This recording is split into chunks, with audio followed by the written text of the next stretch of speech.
ఈరోజు వైఎస్ఆర్ కాంగ్రెస్ పార్టీ ఒక ప్రత్యేక బృందం పార్టీ ఆదేశం మేరకు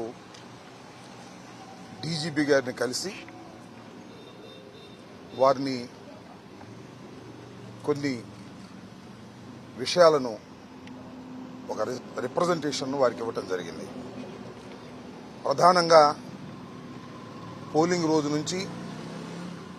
ఈ రోజు వరకు రాష్ట్రంలో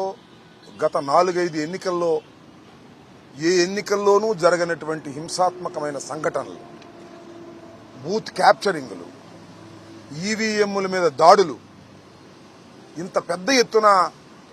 ఈ మధ్యకాలంలో జరిగిన ఏ ఎన్నికల్లోనూ జరగలేదని, దానివల్ల తీవ్రమైన నష్టం ప్రజాస్వామ్యానికి కలిగిందని,